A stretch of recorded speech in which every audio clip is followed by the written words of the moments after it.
Un message pour l'Église aujourd'hui de Pierre l'apôtre, une étude textuelle et thématique, l'étude de 1 et 2 Pierre. Ceci est leçon numéro 1, grâce qui nous mène à la sécurité. 1 Pierre chapitre 1, verset 1 jusqu'à verset 12. Ce matin, nous allons commencer avec une étude d'un Pierre pour nous donner un peu d'informations au sujet de Pierre l'apôtre et après nous allons examiner un passage ou les passages qui suggèrent l'idée de la signification de la grâce de Dieu. Pierre est unique parmi les apôtres parce qu'il y avait une vie assez diversifiée pour un homme qui n'avait pas beaucoup d'instructions. C'était un pécheur accompli. Il vivait à Capernaum où Jésus-Christ vivait aussi, où Jésus vivait comme adulte. On sait ça parce que Marc 1, verset 21 nous dit ça. Lui et son frère André avaient un commerce ensemble, ils étaient mariés, ils avaient des enfants, parce qu'ils servaient comme anciens dans l'Église. 1 Pierre 5.1 mentionne ça.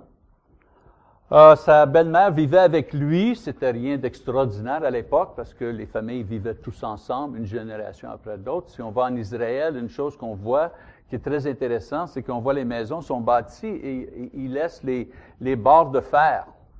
En anglais, on dit rebar. Les barres de fer tout autour de les toits.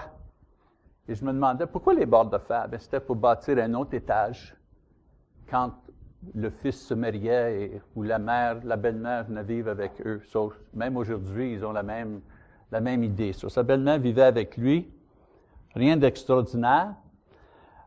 Aussi, disciple de Jésus-Christ, il connaissait Jésus parce qu'il vivait dans le même village. Il était présenté à Jésus par son frère, qui était disciple de Jean-Baptiste.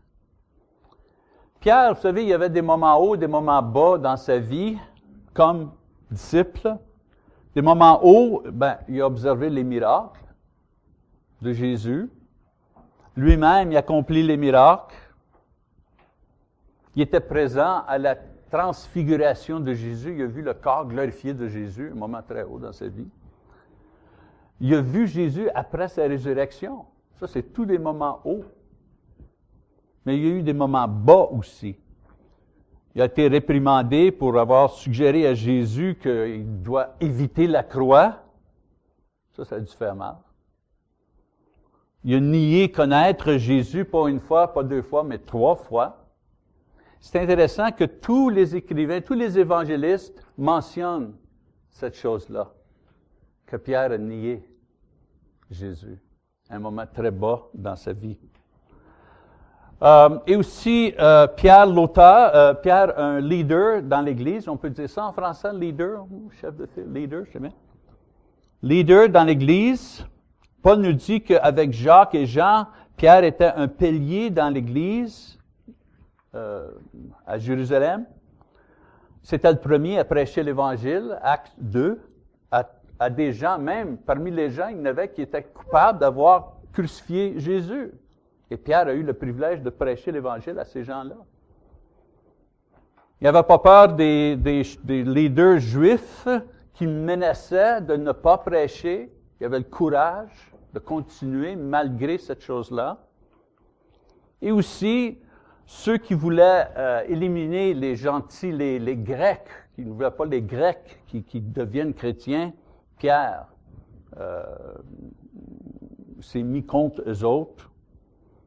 Il a pris la cause des Grecs, des gentils, pour que tout le monde ait l'opportunité d'entendre l'Évangile. Et on a aussi Pierre l'auteur. C'était pas un homme éduqué dans le sens éduqué, l'éducation que les scribes, que les avocats avaient à l'époque. Les avocats, les scribes de la loi. C'était pas un homme éduqué de cette façon-là, mais il a écrit 2 lettres. Et son style d'écriture est quelque chose qui était simple, mais les idées contenues sont profondes. Il y en a qui croient que l'évangile de Marc, c'est vraiment l'évangile de Pierre, pardon. L'évangile de Marc, c'est l'évangile de Pierre. C'est Pierre qui a dicté l'information et c'est Marc qui a servi comme secrétaire. On dit qu'il a écrit 2 lettres ici, 1 et 2 Pierre, au même groupe. un groupe qui était en Asie mineure, aujourd'hui on dirait le Turquie. Vers la fin de sa vie, 64, 65 à peu près, après Jésus-Christ, que ces deux lettres-là ont été écrites. Vers la fin de sa vie, à Rome, crucifié à l'envers, en 67 après Jésus-Christ, qui a complété la prophétie concernant sa mort que Jésus a fait en Jean chapitre 21, 18. Là, on ne passe pas beaucoup de temps là, de sa vie, juste pour avoir un aperçu de cette personne, quel type de personne était Pierre. C'est intéressant qu'il y en a beaucoup qui étudient le livre de Romains ou le livre de Galates, les épîtres de Paul, pour apprendre de nouveau et approfondir la connaissance au sujet de la grâce de Dieu, la miséricorde de Dieu. Et c'est bien parce que dans ces deux lettres-là, dans Romains et dans Galates, on a la théorie et les bénéfices de la grâce de Dieu. Et c'est très bien expliqué dans le livre de Romains et dans le livre, dans l'épître aux Galates. Mais c'est dans les lettres de Pierre, de sa première lettre surtout, qu'on voit ce que la grâce produit dans la vie d'une personne. C'est pas la même chose. Dans ces deux autres lettres-là, on a la théorie. Mais dans la lettre de Pierre, on a l'actualité. Comment la grâce de Dieu affecte un individu. Quelle différence que ça fait dans la vie d'un chrétien quand cette personne-là est touchée par la grâce. Et c'est pour cette raison-là qu'on étudie ces deux premières lettres. Parce que si on comprend comment la grâce de Dieu peut effectuer un changement dans la vie de Pierre, peut-être on peut savoir comment la grâce de Dieu peut effectuer un changement dans notre propre vie comme chrétien aujourd'hui. Dans la lettre de Pierre, on apprend comment la grâce de Dieu affecte une personne jour après jour après jour. On espère qu'à la fin de notre journée aujourd'hui, nous allons avoir une plus grande compréhension, non seulement ce que la grâce veut dire, vous savez, une faveur pas méritée, mais ce que la grâce de Dieu fait concrètement. Mais avant qu'on fasse ceci, on doit premièrement dealer avec, je dis dealer, je me sers souvent de ce mot-là, dealer, traiter, traiter des problèmes que les gens ont avec le sujet de la grâce. Autrement dit, avant d'étudier ce que Pierre dit, c'est quoi la grâce, comment que la grâce de Dieu affecte un individu, on doit premièrement regarder ce que la grâce n'est pas, les erreurs. Avant qu'on étudie la bonne doctrine, nous allons voir la mauvaise doctrine au sujet de la grâce, parce que ça a causé beaucoup de problèmes, beaucoup de, vous savez, confusion. Quand on mentionne le mot grâce, grâce de Dieu, ça donne différentes idées à différentes personnes, mais ce n'est pas des idées qui sont toujours bibliques. C'est ça le point que je veux faire. Donc, ce que la grâce n'est pas. La grâce n'est pas le libéralisme. Il y en a qui pensent que la grâce veut dire que tu peux faire ce que tu veux, parce que vu que tu es une personne qui est sauvée, Dieu ne permet pas que tu seras perdu. Pourquoi? Bien, tu es sous la grâce. Tu es sous la grâce. Tu peux faire ce que tu veux. Tu es sous la grâce. Remarque, ce n'est pas biblique cette idée-là. Parce que Paul nous dit en Romains chapitre 6, verset 1, « Demeurerions-nous dans le péché afin que la grâce abondît? » Paul nous dit que la grâce, ce n'est pas une excuse pour continuer dans le péché sans culpabilité et sans conséquence.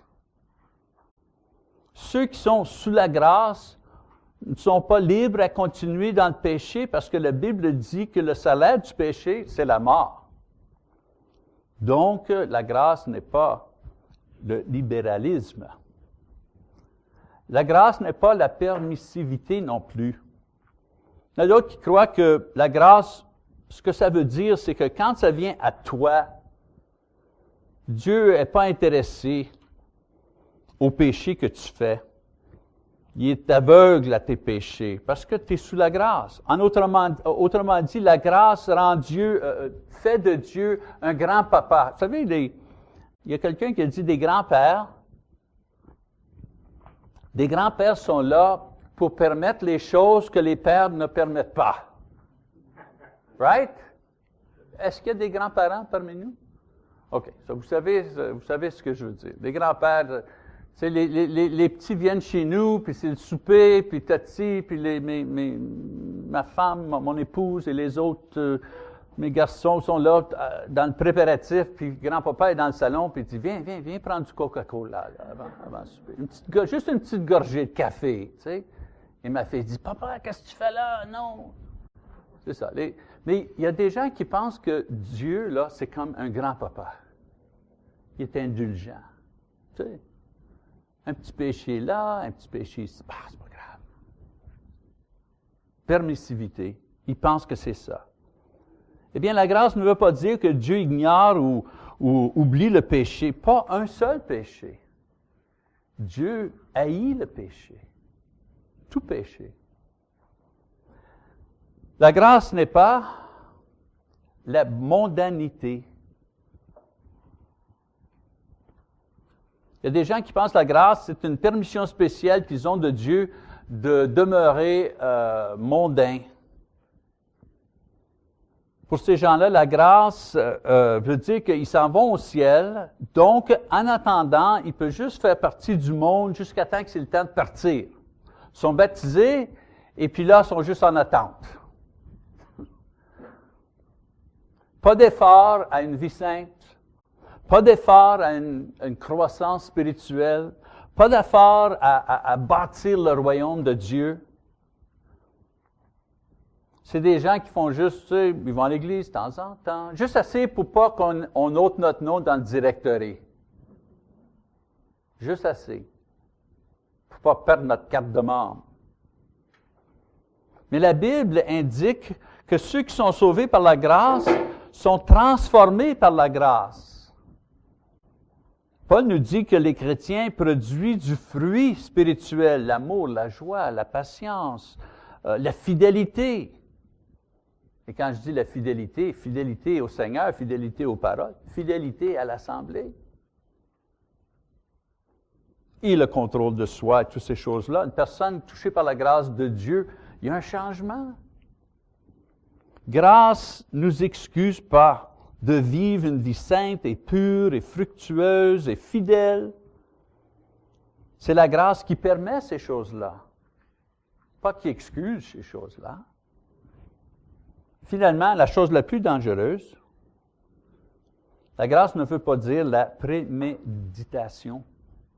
La pire péché, la pire, vous savez, erreur au sujet de la grâce, c'est que tu peux faire ce que tu veux et au moment donné, tu peux te servir de la grâce pour couvrir tous tes problèmes.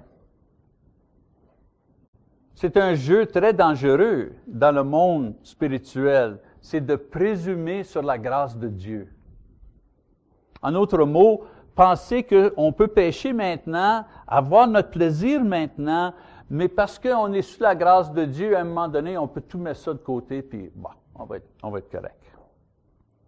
Mais la grâce n'est pas quelque chose qu'on sert pour avoir du plaisir dans le péché. Quand on fait ceci, on ne réalise pas que l'effet final de sorte de vie, sorte d'idéologie, c'est que ça endurcit notre cœur et endurcit notre conscience au point qu'on ne peut plus se repentir. Parce qu'on ne sait plus comment se repentir.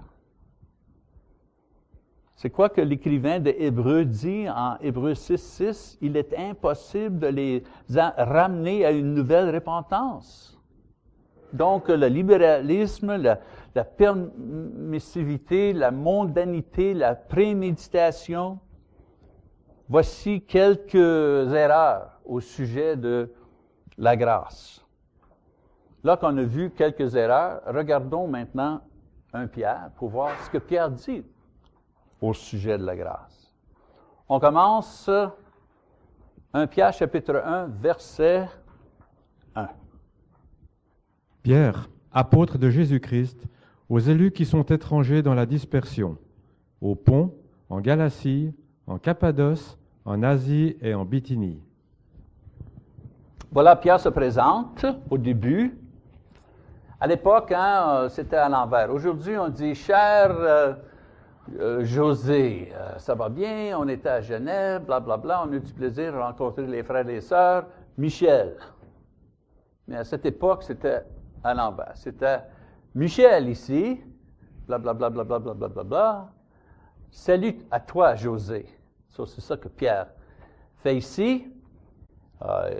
Il se présente et garde ses salutations pour la fin. Au début, il établit tout de suite sa crédibilité et son autorité, non comme n'importe quel messager, apôtre, mais un apôtre qui a été choisi par Jésus-Christ lui-même. Et c'est important ça parce qu'un peu plus tard, ça va être nécessaire que les gens croient ce qui est écrit par son autorité. Et la lettre est dirigée aux églises qui sont un peu partout en Asie mineure, comme je vous ai dit tout à l'heure, en Turquie aujourd'hui, qu'on appelle Turkey. Et à l'époque, ce qu'on faisait, on recevait une lettre et on lisait à l'église, et on partageait avec l'assemblée, tout ça, et là, on passait ça à une autre assemblée, peut-être quelqu'un faisait une copie, c'était très lent. L'affaire, verset 2. Élu selon la prescience de Dieu le Père, par la sanctification de l'Esprit, pour l'obéissance et l'aspersion du sang de Jésus-Christ. Que la grâce et la paix vous soient multipliées. Donc, il offre une bénédiction sur eux, sur cette assemblée, et il donne une raison pour laquelle il doit recevoir cette chose-là. Maintenant, la bénédiction, c'est la grâce et la paix. Que la grâce et la paix soient sur eux en pleine mesure. Important, l'idée de pleine mesure. La raison pour qu'il y ait accès à cette grâce et cette paix, 4 raisons. Premièrement, Jésus est mort et a donné son sang pour laver leurs péchés.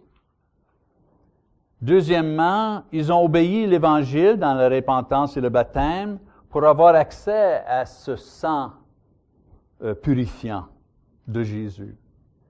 Troisièmement, le Saint-Esprit les a remplis et continue à travailler parmi eux et dans eux. Quatrièmement, Dieu savait dès le début du temps que tous ceux qui accepteraient le Christ auraient la bénédiction de la grâce et la paix. Intéressant qu'il fait une similarité de la mort du Christ et l'aspersion du sang.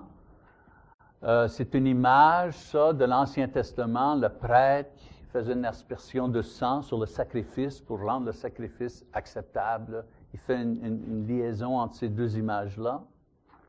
Et il prie que les bénédictions de grâce et paix, le résultat de leur salut à travers le Christ qui a été connu et promis par Dieu, arrivera à leur donner l'expérience que la grâce et la paix donnent à tous ceux qui reçoivent cette chose-là. Dans les prochains versets, il va expliquer une de les joies et significations de cette grâce qu'il souhaite pour eux, qu'il veut qu'ils reçoivent. Et ça, c'est la sécurité ou l'espoir. Verset 3-5, Pierre explique que depuis le salut et la grâce qui vient du salut, ça vient de Dieu. Je vais le dire d'une autre manière. Ils peuvent se sentir sécures dans leur salut parce que la grâce qui amène le salut vient de Dieu. Okay? Donc, on lit en verset 3. « Béni soit le Dieu et Père de notre Seigneur Jésus-Christ, qui, selon sa grande miséricorde, nous a régénérés par la résurrection de Jésus-Christ d'entre les morts pour une espérance vivante. » Ça, c'était le plan de Dieu de nous sauver à travers la mort et la résurrection de Jésus. C'est à son plan, ça.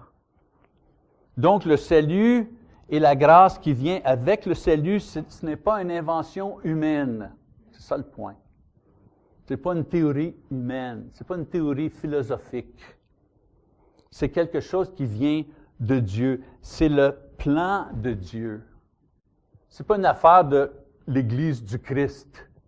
Ce n'est pas l'Église du Christ qui a inventé cette chose. Cette chose-là vient de Dieu. Très important de réaliser cette chose-là. Versets 4 et 5. Pour un héritage qui ne peut ni se corrompre, ni se souiller, ni se flétrir, et qui vous est réservé dans les cieux, à vous qui êtes gardés en la puissance de Dieu, par la foi pour le salut prêt à être révélé dans les derniers temps. Parce que cette chose-là vient de Dieu, c'est quelque chose qui a du pouvoir. Et c'est quelque chose qui est sûr et certain. L'héritage, c'est quoi l'héritage de notre salut? Bien, l'héritage de notre salut, c'est le corps glorifié que nous allons avoir et la vie éternelle qui va être permise par ce corps glorifié. Ce don qui est donné à travers la grâce est sûr. Il ne sera pas détruit. Pas comme l'héritage matériel. L'héritage matériel, c'est dans ce monde. Ce que mon père m'a laissé, ce que moi je vais laisser à mes enfants, etc., etc. Ça, c'est l'héritage matériel. Peu importe ce qu'on a comme héritage matériel, ça va être détruit un jour. Pierre dit, mais l'héritage que nous avons reçu de Dieu, il n'y a pas de destruction. Il ne faut pas avoir peur. Et ça va être révélé à la résurrection quand Jésus va venir. Pareil comme mes enfants, moi, Lise, mon épouse et moi, on a un testament, c'est ça. On a un testament. Et dans ça, on a 4 enfants, et comme tout parent, vous savez, on veut que ça soit partagé également. Là, Julia va avoir la bague de mariée à maman, Paul va avoir la bague de mariée à papa. En tout cas, on veut faire les choses, vous savez. Et les enfants, ils n'ont pas tout à fait une idée qu'est-ce qu'il y a dans le testament. On ne veut pas qu'ils nous pressent trop, vous savez, je veux dire. Mais nous, on nous a dit ce que nous allons recevoir comme notre héritage spirituel. Nous allons avoir un corps glorieux. OK. Un corps glorieux.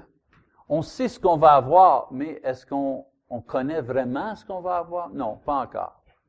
Pierre dit, au moment le retour de Jésus, c'est à ce moment-là que nous allons connaître vraiment la substance de notre héritage. Versets 6 à 9. Vous en tressaillez d'allégresse, quoique vous soyez maintenant, pour un peu de temps, puisqu'il le faut, affligés par diverses épreuves, afin que votre foi éprouvée, bien plus précieuse que l'or périssable, cependant éprouvée par le feu, se trouve être un sujet de louange, de gloire et d'honneur lors de la révélation de Jésus-Christ. Vous l'aimez sans l'avoir vu, sans le voir encore, vous croyez en lui, et vous tressaillez d'une allégresse indicible et glorieuse, en remportant pour prix de votre foi le salut de vos âmes. C'est bien. Sur cet héritage que nous allons avoir, c'est une cause de joie. C'est une cause d'anticipation joyeuse. Mais entre-temps, Pierre dit, entre-temps, ça se peut qu'il y ait de la souffrance lorsqu'on attend cet héritage.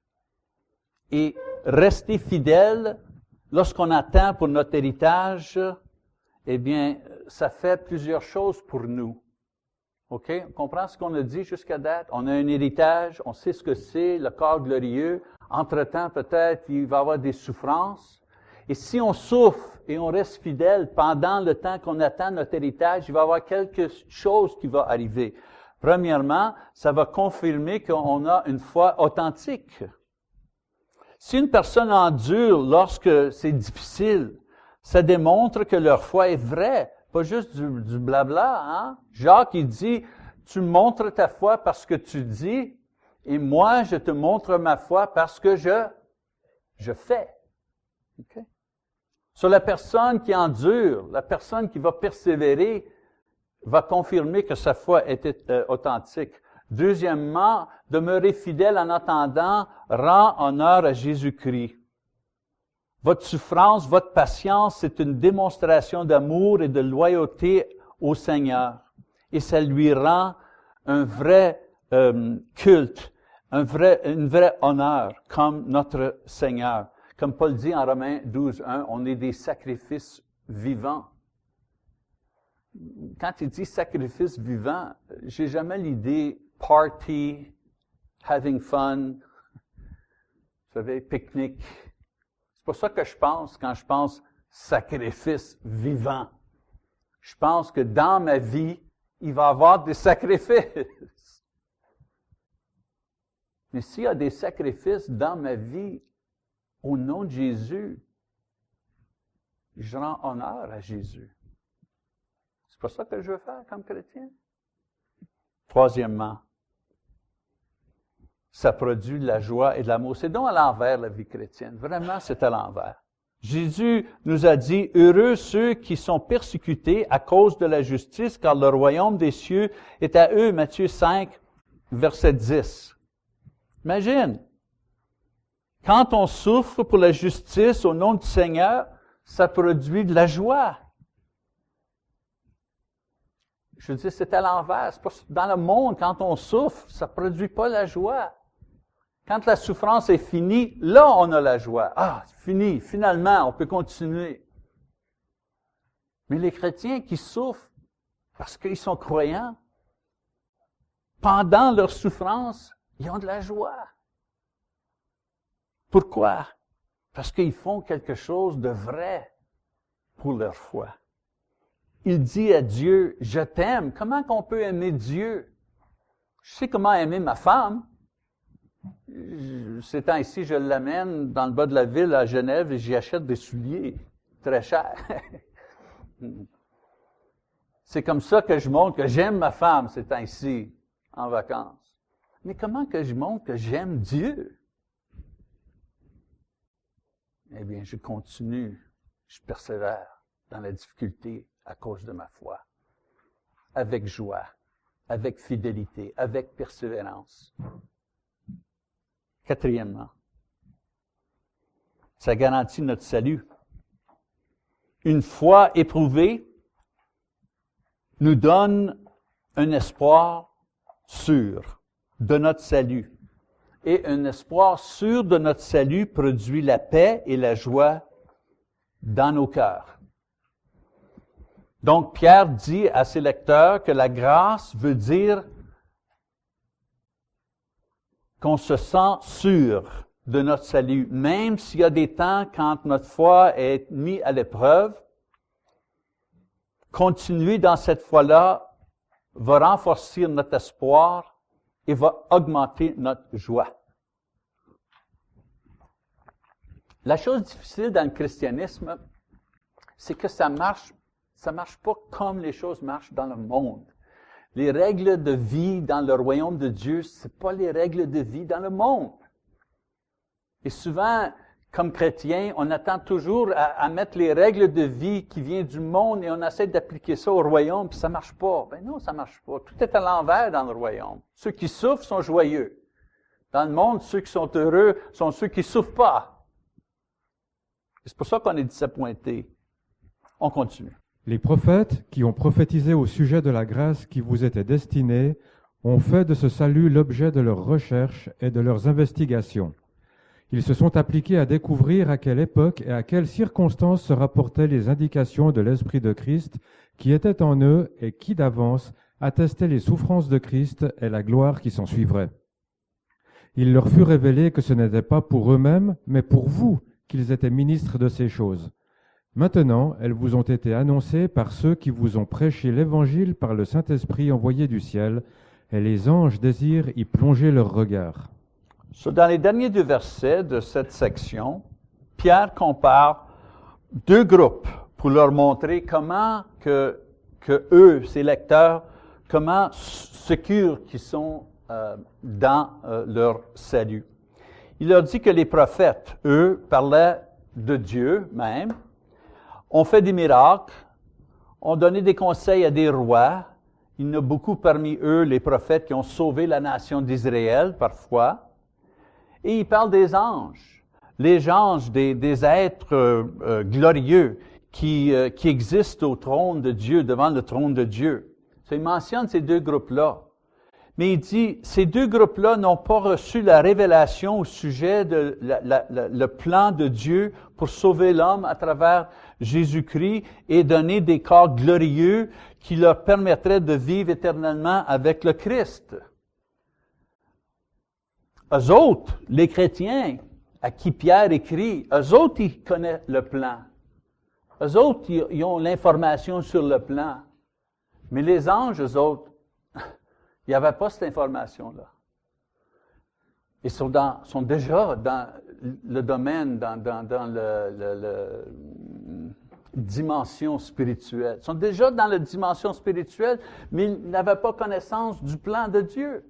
Et les prophètes qui faisaient des miracles et qui parlaient de Dieu même directement, il n'y avait pas les détails de ce plan-là. Et même si c'était des serviteurs puissants qu'ils ont cherché pour les réponses, la seule chose qu'ils savaient, ces deux groupes-là, c'était que le plan était là pour servir un peuple dans le futur. C'est nous. C'est nous, ce peuple-là. Les prophètes et les anges servaient pour nous. Donc, la grâce de Dieu, ce n'est pas une arrière-pensée, ça. C'est quelque chose qui a été planifié et qui était passé génération après génération jusqu'au moment que Dieu a dévoilé le plan au monde à travers Jésus-Christ et donné ce plan et les détails de ce plan à les croyants, aux croyants. Ça, c'est nous, ça. Donc, Pierre commence son épître en expliquant que la grâce de Dieu, c'est quelque chose qui est sûr. Et quand on pense la grâce de Dieu, sa faveur à nous, on doit penser sécurité.